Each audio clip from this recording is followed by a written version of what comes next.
uh, Nhl Tuesday today is? Okay.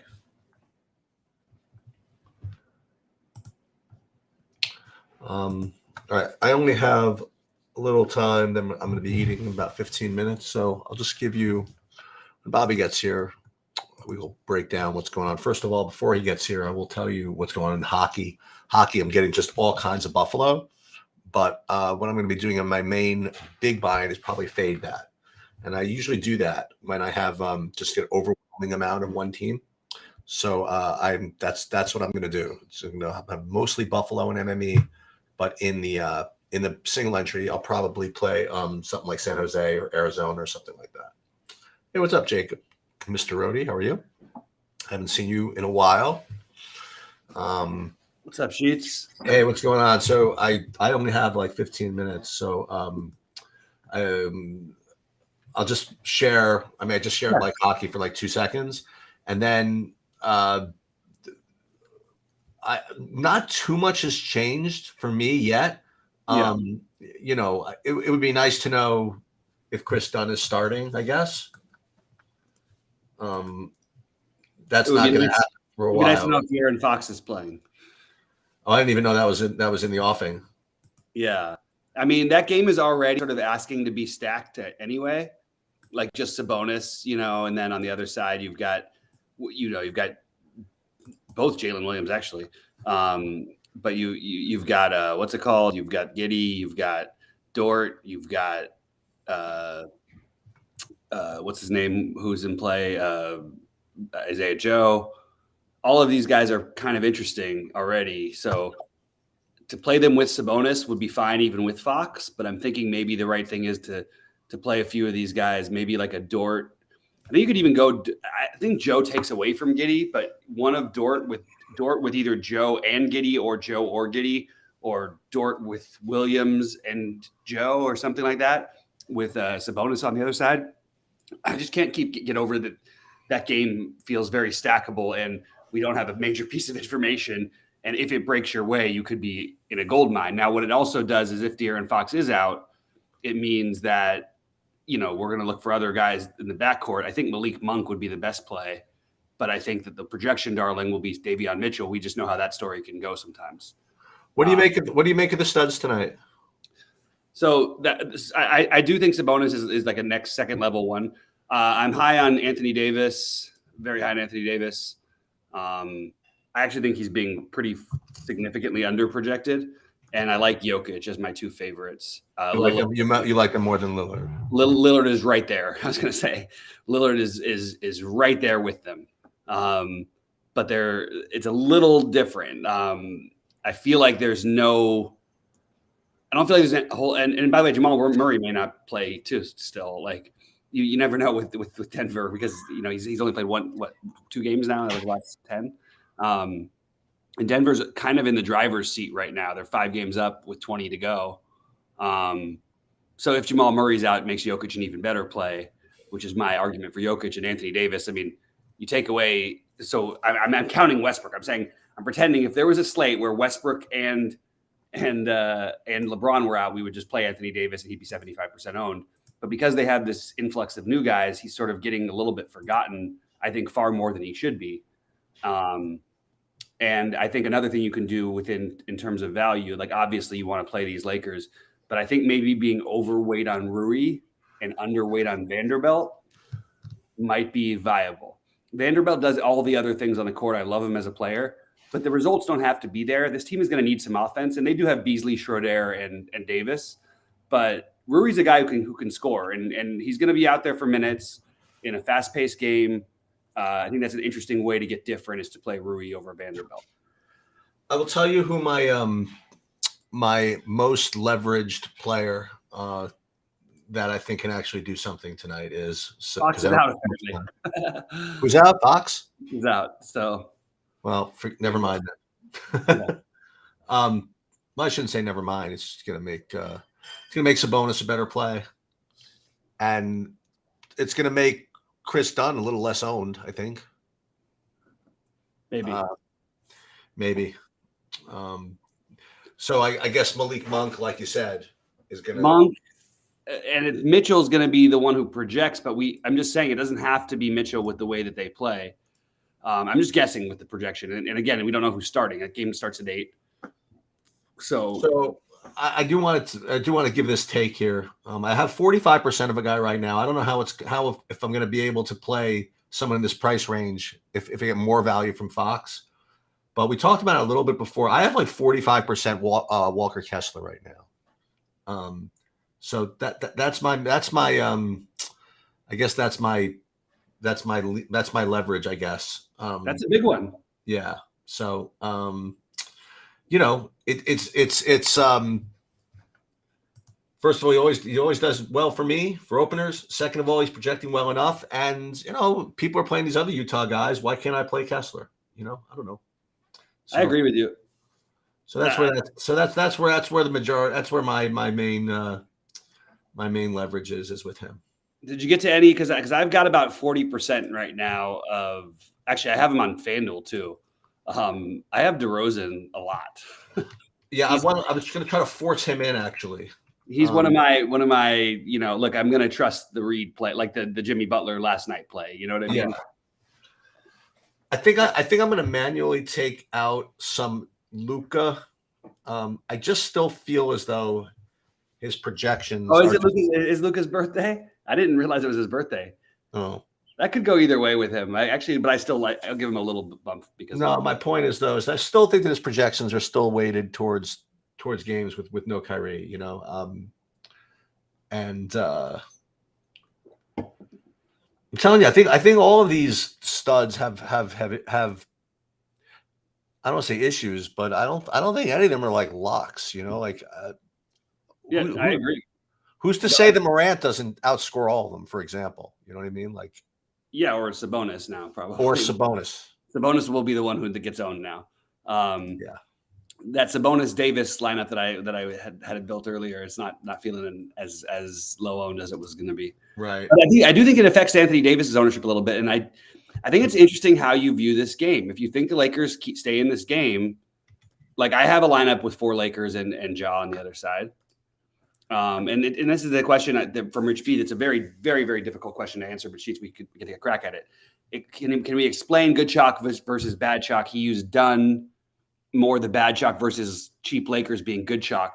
Like, I don't think that either of those is necessarily true. The truth is there's some variance with Chris Dunn, probably more than we're acting like, or more than the projections would like us to think.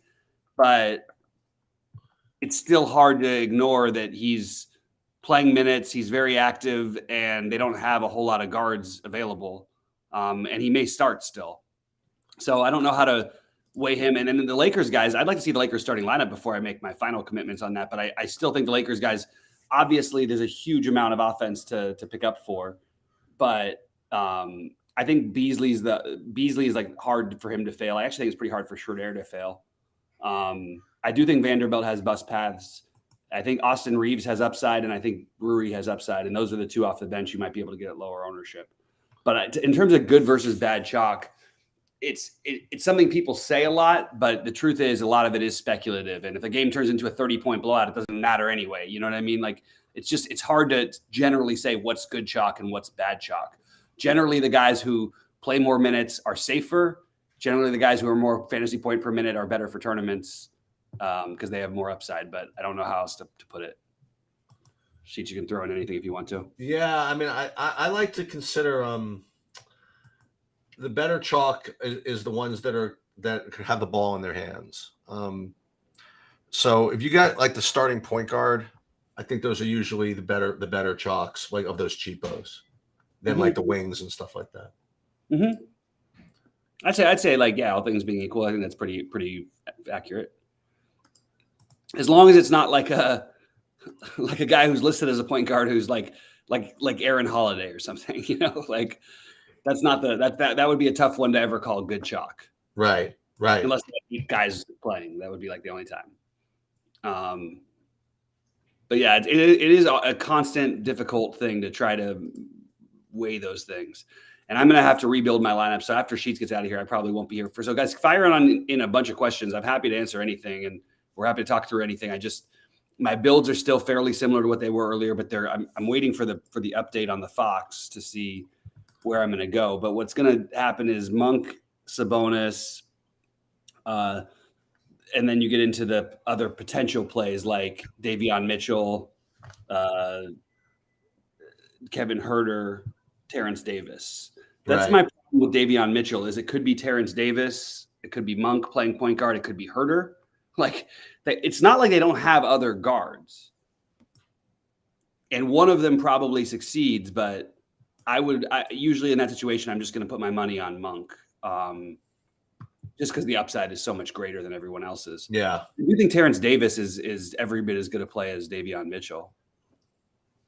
And I do think you're going to start wanting to. I mean, you're going to see these guys start to project as like right there with some of the Lakers stuff. Boy, the big projection bump to Harrison Barnes, huh? Oh God, here we go. Away we go, right? It never works, and we won't stop trying. The weirdest part is then when it works like randomly. I'm like, oh, I had him the last 5 times as chalk. You know what? No one's going to play him tonight. I'll play him. And then he puts up like 50, like the one time a year. Like, you know right. what I mean? Gafford or Beasley? Beasley is the answer. And I think both are good plays. Sheets, what is your? I think they're different plays. Yeah. I don't know. That's a pretty good question, actually. I think the correct answer is definitely Beasley for tournament. If you're a tournament player, like Beasley's upside is just immensely higher. Right. But I also think that and I think Gafford has a million bust paths. The only thing that Gafford's got going for him tonight. By the way, I love Avdia in that game, and nobody's really talked about him much, but like I really do. Avdia, DeLon Wright, both really good plays that we haven't really talked about. But I think Gafford is more of a you're hoping you get your double and you get your 30. You know, Beasley's like could score 30 real life points tonight. Right. So you're right; they are very different. Oh yeah, look at how! Oh my God, all these Sacramento guys just went through the roof. Yeah, and to answer K9's question, I do like Dort on FanDuel with no Shea, and I like Dort. I like Dort a little bit on both sides. I like Giddey a little bit on both sides. I think these guys are getting forgotten about. I think I like Isaiah Joe a little bit, but of course, especially now, they're going to be forgotten about because the Sacramento stuff is going to stand out. But this is kind of nuts. It's a weird thing to have them all projected there because what's going to happen is one of these guards is going to score like 35 and the other one's going to have like 10. You know what I mean? Yeah. Between Mitchell and Davis. And then you get into the Monk part of it where Monk is always Monk has the highest ceiling by far. He could score 50 fantasy points, no problem. Like he really could do it. He scored 45 real life points the other day. But so he'd be the one I think you want more to take more of a shot on. The problem is I think he also is going to be more popular than the other ones. I think Terrence Davis ends up the lowest owned, and I'm totally fine with it. To answer Kobe's question, I'm totally fine with Terrence Davis. I'm good with it. And just before you all click the Harrison Barnes button, I might even have him in one lineup. But just think, why am I playing this guy instead of Keegan Murray? Just think about it for a second. If you're going to click that button. I agree with Dave. Klay Thompson, I think, is a really good tournament play tonight. Another guy who's going to be forgotten about. Just draining threes from all over the place, taking a million shots. Great matchup for it. So I'm totally on board with Klay. I actually like the idea of a little Klay Dame. What about that, Cheech? Can you get two guys to make 30 combined threes in the NBA these days? I think it's possible. Yeah, Dame and Dame. Well, Dame and Klay. Klay just made 12 the other day. I expect Dame can get 15, and then the other Dame can get 15. What happens in the second half? Yes, exactly. Dude, it's pretty crazy what that guy's doing. I mean, it is pretty crazy. He averaging 40 over the last. Well, we got to get your buddy on here again. What's that? The Jack guy. That's what I was thinking. I'm like, with what Jimmy Butler did last night, and then what Dame has been doing, do you think he would be making a fortune if he was still playing? Every play, every day was that guy. All right, I'm going to split. All right, good luck. Okay. Have a good one, bud. All right. I'll just leave this going. That would be fun, MJ. Yeah, I'm going to keep rolling just for a little bit. I don't know. I'll get out of here, too. Hey, thanks a lot to Nick. Appreciate it, buddy. And let's see. They go back and forth to break through. Yeah, MJ, I'm telling you, there is a path where that's something like that kind of thing. It does happen. I'm telling you. Davion Mitchell starting, which is going to make him hard to ignore. I did need exactly 3K for a player, so I have to go rebuild that lineup and figure out exactly why I needed the 3K, and then play at least one lineup with Davion Mitchell. I'm a little more skeptical about this than I'm curious where the field ends up on him. Let's put it that way. You have access to the SaberSim projections. Wait till they keep updating. And Davion Mitchell is certainly not going to be a 0.5% owned, but I bet you they're updated a little bit more right now. And I think he's going to look. I think you're going to see him in somewhere in like, I want to say like the 30s or 40s range is where people are going to own him. And I would be under that. But if he was 20, I might consider being over it just because of the upside. Although I still like the Terrence Davis play. The other plays feel better. That's the problem I'm having with it. So I'm just going to answer that being near the field on Mitchell is probably fine. I don't think I want to go overweight the field unless he's really low owned for some reason. Appreciate it, guys. Thank you, guys. Really, really, really appreciate it. Thank you very much. Really nice of you to say. It's pretty funny because I put the build up on our site, and for once nobody copies it. You know, like it would have been nice to get some people taking down some single entries or something else. You know, with that exact build. That was my early build.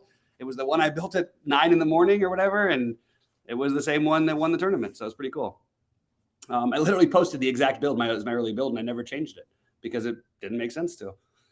Anyway, guys, any more questions or thoughts? I'm happy to answer anything for another few minutes. I'm going to get out to building my lineups and having to include a lot more Sacramento than I initially was going to. I do still like DeRozan. Yes, I do, Nick. Let's repeat it tonight, buddy. Let's do it. Let's go. And sorry about my face. It's getting better. I got some stuff to take the swelling down. So hopefully I'll be back in business with my face soon. Thanks, guys. I appreciate it. Who copied it? Slick, who copied? Oh no, other people had the same lineup, but they weren't people who copied it. Those guys spend so much money gambling. They don't watch the show. Even my buddy who I tied with, he didn't copy the lineup. He was shocked. Exactly. We need 100K. No chops tonight. I tell you what, I'm pretty sure there's not going to be a chop at the top of the leaderboard, even with all the potential chalky builds. I don't think you have to worry about it tonight. I tied it with 2 others, but they didn't copy my build. I'm saying they didn't like actually read the build that I posted on our site that all of the users only have exposure to because they aren't members of the site, so they wouldn't have been able to see it. The core plays still stand, but they don't really stand. I mean, no, I can't change it while I'm on air, and then I've got to finish building my lineup. So no, the core plays would look more like Davion Mitchell, Malik Monk would be in there, Sabonis would be in there. Oh, he was already in there, Sabonis. Malik Monk, Davion Mitchell, Sabonis.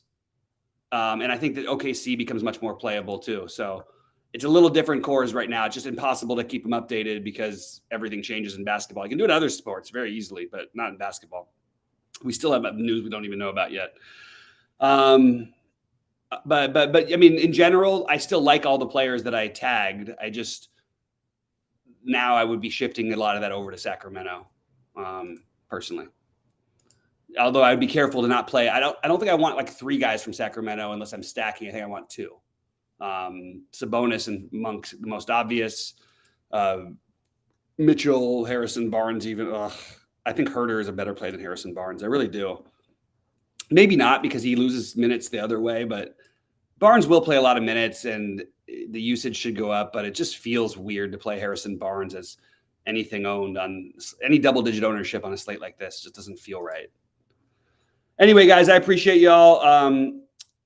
That's essentially where I'm at. I'm at MJ. Really good question as always. I think we are pushing it back a little bit. I do like the Lakers though, but I'm also stacking the Lakers game. I'm using a little bit of Ja with the Lakers. I'm also using a little bit of DeRozan in the early games, and I'm using Denny Avdia quite a bit with little pieces of Bradley Beal, Kyle Kuzma, and Daniel Gafford. So those are the guys who I'm chopping up. I'm not playing all 8 of them like in one lineup. I do have one lineup where I have nobody after like 7:30, which is probably going to change now that I incorporate some of the King stuff in. But yeah, I think mostly if you can push back to the 8 p.m. games Eastern, you feel good about it. But you're probably going to need to have at least a Laker or 2. You're probably going to want at least 1 or 2 Washington pieces, and you're probably going to want to consider some DeRozan in your lineups just because I think it's a really good tournament play. Thanks a lot to everybody. We appreciate you. Good luck, and hopefully we'll have another big winning night to talk about tomorrow. Gearing up for the $1 million tournament on Wednesday. So tomorrow's the $1 million